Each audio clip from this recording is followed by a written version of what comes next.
فوراً درد ٹھیک ہو جائے گا۔ ہیضے کے دنوں میں پیاز کو پھوڑ پھوڑ کر جگہ جگہ گھر میں اس طرح رکھا جائے کہ سارے گھر میں پیاز کی بو سما جائے۔ یہ ہیضے سے محفوظ رہنے کی نہایت عمدہ تدبیر ہے۔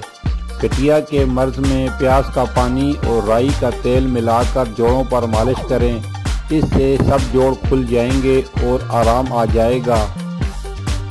گلے کی سوزش کے لیے پیاز پیس کر دہی اور شکر ملا کر کھانے سے ٹھیک ہو جاتا ہے۔ زکام کی وجہ سے ناک سے پانی بہہ رہا ہو، پیاز کا پانی سونگھنا اور پیاز کھانا مفید ہے۔ پیٹ کے درد کے لیے پیاز کو آگ میں گرم کر کے نچوڑیں اور پانی نکال لیں، اس میں 1 ماشا نمک ملا کر مریض کو کھلائیں، درد جاتا رہے گا۔ کہ بند کرنے کے لیے پیاز سونگھنا مفید ہے، اس سے متلی کی شکایت بھی دور ہو جاتی ہے۔ مثانے کی پتھری کے لیے پیاز کوٹ کر پانی نکال لیں اور روزانہ 4 تولے صبح کے وقت پی لیں، انشاءاللہ افاقہ ہوگا۔ پیاز حد درجہ مصفہ خون ہے۔ چہرے اور جسم پر سیاہ داغ دبے ہوں تو پیاز کا عرق لگانے سے یہ داغ دور ہو سکتے ہیں۔ پیاز کو خوبصورتی میں اضافہ کرنے کے لیے بھی استعمال کیا جاتا ہے۔ اس کا جوس چہرے کو صاف کرنے کے لیے کلینرز کے طور پر استعمال کیا جاتا ہے۔ پیاز کے عرق کو شہد اور سفید موم کے ساتھ ملا کر چہرے پر لگانے سے جھریاں ختم ہو جاتی ہیں۔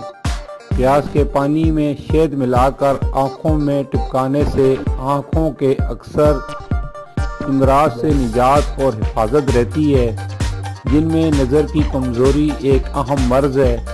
اس سے آنکھیں صاف ہو جاتی ہیں۔ قدیم اتباع کے مطابق اگر بچھو یا بھیڑ کاٹ لے تو پیاز کا پانی وہاں لگایا جائے، اس سے درد دور ہو جائے گا اور زہر اثر نہیں کرے گا۔ اگر آدھی چھٹانک پیاز کا پانی صبح باقاعدگی سے استعمال کرتے رہیں تو گردہ و مثانہ کی پتھری ریزہ ریزہ ہو کر خارج ہو جاتی ہے۔ نکسیر بہنے کی شکایت میں اگر پیاز کا رس 1-2 قطرے ناک میں ڈالیں تو نکسیر بند ہو جائے گی۔ پیٹ کے درد کی تکلیف میں پیاز کو آگ میں بھون کر اور اس کا رس نکال کر گرم گرم پیا جائے تو پیٹ کے درد کو شفا حاصل ہوگی۔ برسات کے موسم میں پیاز کا زیادہ استعمال کرنے سے موسمی بیماریوں سے حفاظت رہتی ہے۔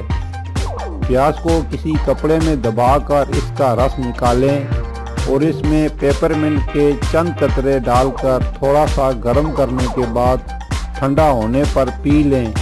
1 یا 2 بار پینے سے کہ ٹھیک ہو جائے گی۔ پیاز کو 2 حصوں میں تقسیم کرنے کے بعد اس میں براؤن شوگر ڈال کر یہ پیاز کھانے سے کھانسی کم ہو جائے گی۔ پیاز کو پیسنے کے بعد اس میں ناریل کا تیل ملا کر اس پیسٹ کو سینے پر باندھ لیں اور چند دن تک ہی عمل کریں۔ آپ دیکھیں گے کہ سینے کی جکڑن ٹھیک ہو گئی ہے۔ پیاز کا رس 1 تولہ اور شہد 1 تولہ ملا کر ذرا سا گرم کر کے پینے سے بیٹھی ہوئی آواز کھل جاتی ہے۔ رات کو سونے سے پہلے دونوں پاؤں پر ناریل کا تیل لگانے کے بعد پیاز کو 2 حصوں میں تقسیم کر کے پاؤں کے درمیانی حصے میں باندھ دیں اور اب جراب پہن لیں اور پھر سو جائیں۔ صبح تک بخار اتر جائے گا اور تمام زہریلے مادے جسم سے نکل چکے ہوں گے۔ پیاز کے رس کو تھوڑے سے تل کے تیل میں ڈال کر پکائیں۔ جب پیاز کا پانی جل جائے تیل کو چھان کر رکھ لیں۔ کان کے درد اور ورم میں چند قطرے ٹپکائیں، نہایت مفید ہے۔ اس کے علاوہ کان کے انفیکشن میں پیاز کو کاٹ کر اسے کسی باریک جراب میں ڈالیں اور اب اسے کان کے قریب جہاں درد ہو رہا ہو لگائیں۔ تب تک لگاتے رہیں جب تک درد دور نہ ہو جائے۔ یہ بیماری کے کیڑوں یعنی جراثیم کے زہر، چھوت والی اور وبائی بیماریوں سے بچاتی ہے۔ اور ان کو دور کرتی ہے۔ ہیضہ اور طاعون کے زمانے میں پیاز کو باریک کاٹ کر سرکے یا لیموں کے رس میں ڈال کر غذا کے ساتھ کھانے سے وبا سے حفاظت رہتی ہے۔ اگر شہد کی مکھی کاٹ لے تو اس پر پیاز کا ٹکڑا باندھ لیجئے۔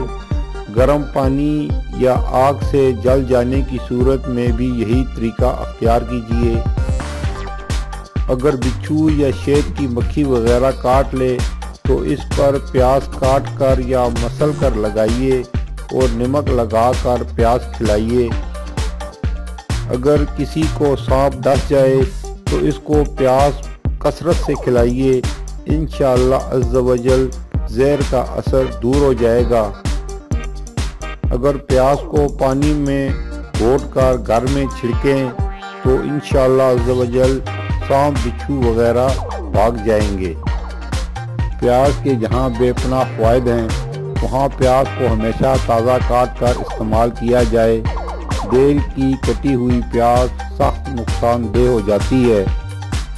پیاز ہر موسم میں دستیاب ہوتی ہے، البتہ اتنا مشورہ ضرور دیں گے کہ صحت سے متعلق پیاز کے اتنے فوائد پڑھنے کے بعد آپ پیاز کا حد سے زیادہ استعمال شروع نہ کر دیجیے گا، کیونکہ یہ چیز فائدے کے بجائے نقصان کی وجہ بھی بن سکتی ہے۔ بہتر ہوگا کہ اپنے روزمرہ کھانوں میں پیاز کو مناسب مقدار میں شامل رکھیے۔ ناظرین، یہ تھی آج کی ویڈیو پیاز اور اس کی افادیت کے بارے میں۔ امید ہے کہ دوسری ویڈیو کی طرح یہ ویڈیو بھی آپ کو پسند آئی ہوگی۔ کمنٹ سیکشن میں اپنی رائے کا اظہار ضرور کیجیے، اسے دوستوں کے ساتھ شیئر کیجیے۔ پھر ملیں گے کسی نئی ویڈیو میں نئے موضوع کے ساتھ۔ جب تک ہمیں دیجیے اجازت۔ اپنا اور گرد و نواح کے لوگوں کا بہت زیادہ خیال رکھیں۔ اللہ حافظ۔ آپ کی محبت اور تعاون کا شکریہ۔